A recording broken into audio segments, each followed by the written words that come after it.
Good morning. Today we're going to deal with fabric. I'm going to show you quickly. This is my still life. I attached my fabric up on this cardboard, and it's hanging, and my light source is here. So what you want with fabric, really important, is a good light source so that you get good lights and darks that form excellent shapes in the fabric. And you want to control the fabric so that you get as many folds as you feel you can handle. Every fabric behaves differently. This is a cotton fabric, and the cotton fabric is a little more, especially if it's new, it's going to have a lot more, it's not going to be as good and flowy. And all fabric must be, you have to control how you attach it and deal with gravity. It's like how you attach it is how it... Professor Griffith? Yes. What the hell does flowy mean? Flowy means the way fabric flows. So if it hangs off your body, the way it flows, the way the fabric folds, that's how it flows. And if you have a fabric that's got more natural fibers, it's going to be stiffer usually. If you have something like this has a rayon in it, it's going to flow way more loosely, and it's also a thinner fabric, so it's going to flow more loosely. So control whatever you have. If you have an old sheet, you have an old pillowcase, hang that up at some corners, which will be a good way to control your fabric. Okay, let's go over and start to draw.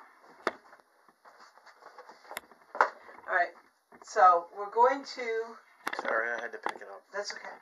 So we're going to look at that, and we're going to just do quickly a fast gestural drawing, and I'm looking primarily at my main folds and how do I get them into here. And again, you can do landscape or portrait, but I'm still having trouble with trying to do anything but landscape with this kind of videotaping, because we tried doing a portrait piece because I liked that, I liked it better, but we're having an issue, and now we're having problems with the camera trying to turn everything. So I'm sticking with landscape just because of my technology issues, not because of drawing.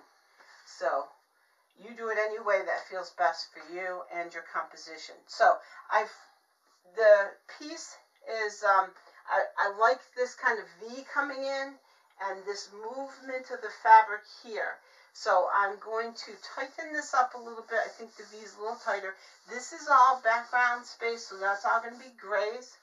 And then you have this nice kind of fold right there that comes in. It has a nice wideness here, which is a little darker. And it also comes off of this. And now this is very light. And it comes up and it follows itself. Everything is going to follow where I tape those fabric to the board. So it has to follow gravity. So here we go. We're going to take this down. And this is our first major fold right here. And it kind of comes out this way. And it's the back of the fold. So for there's a top and usually a back. So for every major light source like here, there's a secondary gray or dark. So look for that kind of becomes you get used to it after a while. There's a dark, a light, a dark. If you have a bright light, where's that dark? And look for it. And again, control your light source at all costs. Because the more you control your light source, the better off you are at drawing it in the end. Okay? So that comes off of here. Everything's going to come off this point and this point. So this one actually is a secondary fold inside this large fold, and it comes off of here like that. This one is not. This actually comes up here like that. This one is up there. This here is a nice dark. Does that come out? It comes out like that. So this is dark, that's dark, that's dark. There's another fold that comes off here, and it just misses. If my paper were longer, they would meet down here. Okay? So I always like to go off the page. I don't like to have a lot of wasted space. This is all fabric, but not so much is going on. Some subtle lights and darks. And then over here, there is another subtle lights and dark. This kind of has a beautiful light source that does something like that and goes up and follows along there. This is dark, and there's an actual little element of a fold right there. So let's step back so that I can see this. Get out of my way there. All right, good. Now we're gonna, because fabric is pretty straightforward and you can only really deal with it with lights and darks, we're not gonna stop and go into another video. We're gonna just jump into shading. All right, and then so I'm hoping to get this done in an hour if I can. Let's see. Let's get in. We're gonna put the wall in. So we're gonna put in our darks back here and try to start to work it that way. There's a nice cast shadow we're getting because the light source, our light source is here. So know where your light source is and what it's doing. Control that light source at all times. And we're going to bring this dark in. And then we're going to shade this whole area. And it's all, this is the wall. And it's going to be gray. A nice, it's about I think if we went back to our original our original blocks of 10, this is like 5 or a little lower. Okay. Shading. I'm going to get in with the paper because I really want this to be a nice smooth. And I found a new toy to play with, a new element to play with, and I was in the grocery store getting laundry detergent and dish soap. I found these white, they're called Mr. Clean eraser sheets, and I thought, ooh, let's try this. So I'm going to give it a shot today. I've never seen them before. I've seen the blocks, and the blocks are pretty good. You can actually use those to kind of control shadow, and this actually removes quite well. It's actually quite nice. So there's another material to work with. You always find everything. Car chamois. I stole my husband's car chamois about 2 years ago. I didn't realize what it actually was. It just had a great surface, and he lost it to me. I bought him another one, but so they work well too. So anything that buffs the car, buffs the surface, can be used to buff into a drawing. You can always liberate it and take it off and use it. So I want to flatten this some more. I don't like that I hubbed it too much, but that's pretty good. I'm actually quite happy with that. Alright, so I'm going to have to find a home for this in my pocket and use it today. Alright, now so that's the background space. We're going to have to, of course, clean this edge up because I've got some lights and some darks now that have to go in. And let me find my eraser in my pocket. And here we go. Let's start shading the actual fabric. Let's see if I can bring the darks in now. Find all of my darks so that I can define them for you. That might make sense. And then we'll cut, and then we'll go to the second drawing, which will be how we handle kind of merging. We'll protect our lights and try to keep them as clean as we can. Put in our dark blacks and then try to merge them together so that it rolls like a fabric fold.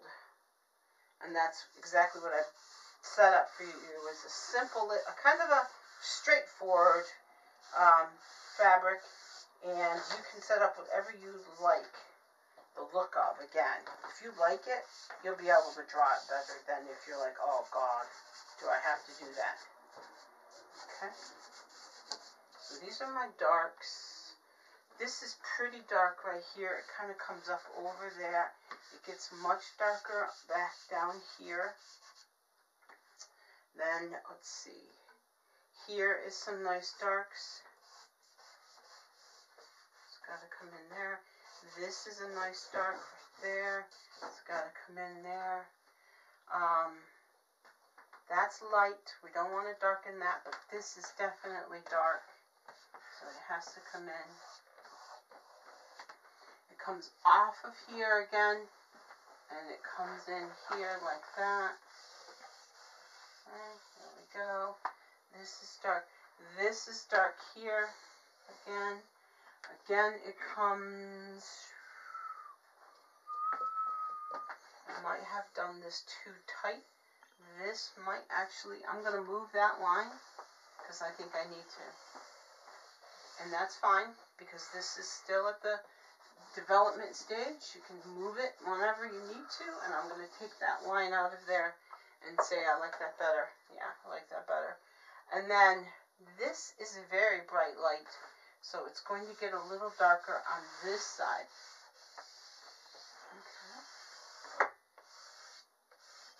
And then it's going to get darker on the other side of this bright light, here, and here.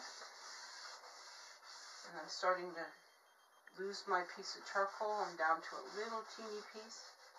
I might need more charcoal soon. Okay.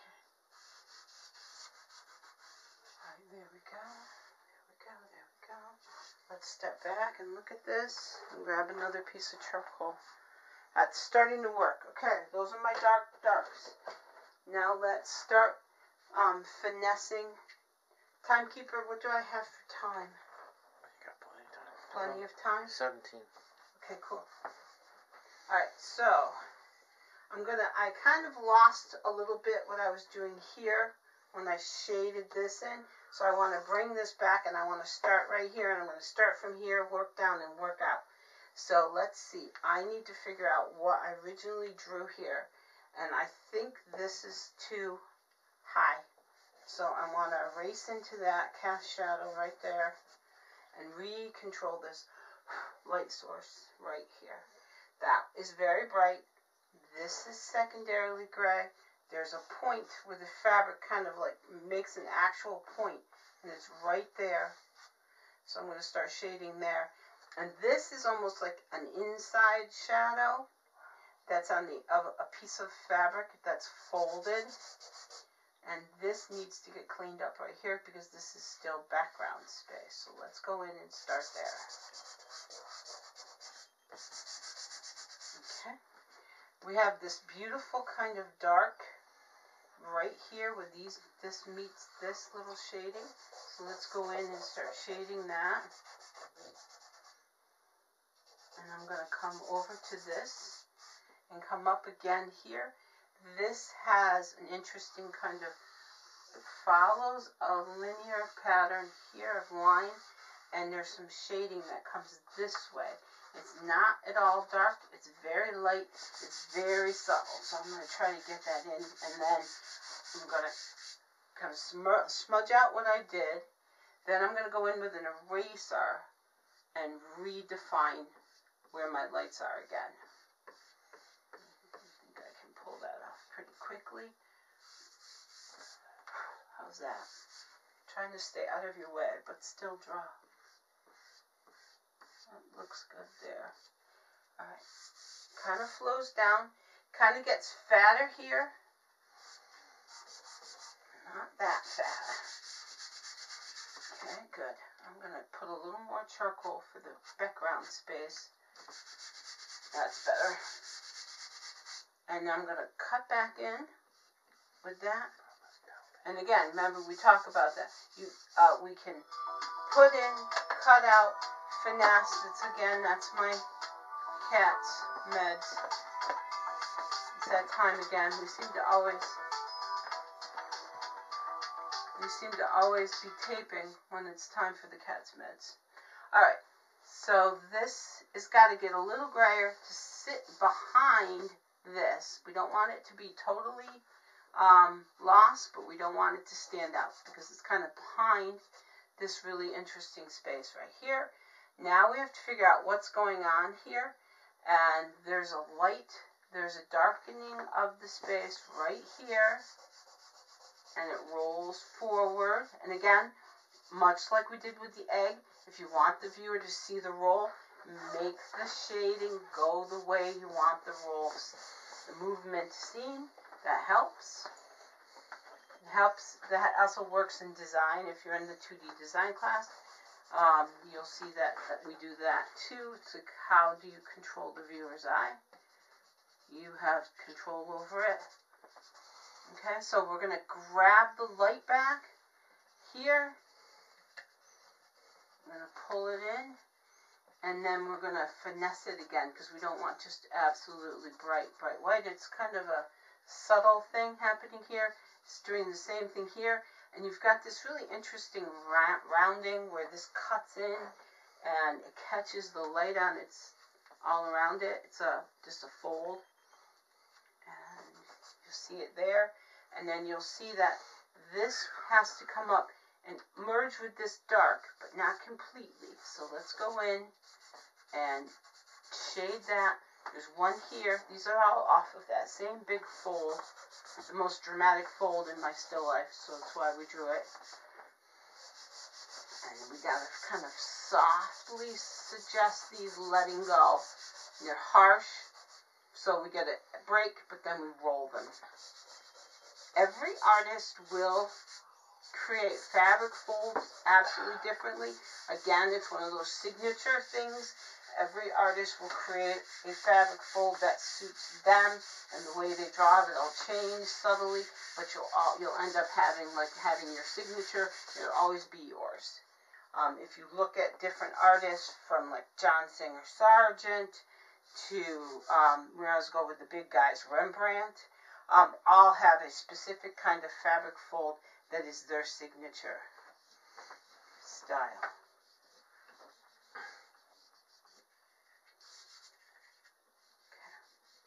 I want to pull this back out. There's like a sharpness to this edge, and I want to try to create it and then finesse it in there. And then we're going to jump right down to here. This needs to be a little darker, so we're going to go in and catch that edge. And it's not an absolutely flat dark edge. There's like dark spots, light spots, because it's a fabric and it's got some wrinkles.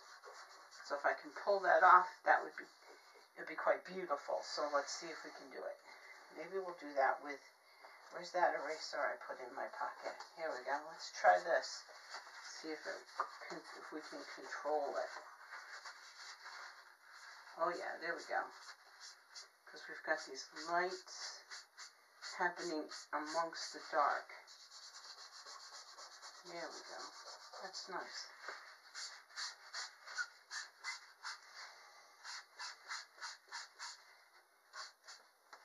Now up here, this shadow actually creates its own little cast shadow on the fabric, and it comes below this, so technically it's down here, and then it comes up here and disappears. So let's see if we can pull that off.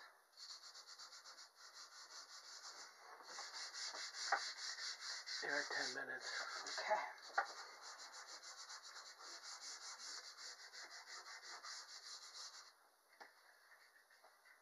Alright, I like that. That's working out okay. We're going to go back in, and we're going to just grab this just subtly, because we want it a little lighter. It's going to come up here, and it's going to disappear behind that just subtly. We're going to bring it out, and then we're going to like buff it down just a little bit. Now this one has to do something similar. It has to exist, but not as brightly as down there, because each fabric fold is disappearing under this big main fabric fold. So like secondaries disappearing. And then we're going to get this section done. Then we're going to break, and we're going to go to the second, and then you'll watch, get this done. I don't know if you will be watching the videos. I'll have everything up from the first day. I'll be sending you an email a week before the class starts, letting you know that Moodle is open, and you should be able to log in. If there's a trouble with logging in, you would have to email me and let me know if you're having issues. Before the semester even starts, we can get working on any problems you might have. The one thing will be in the email, but I might as well tell you now, the best web browser to open Moodle with is Firefox. Anything else, I have Safari on my husband's Mac, and we have Firefox on a PC, and everything opens easier and better on the PC. The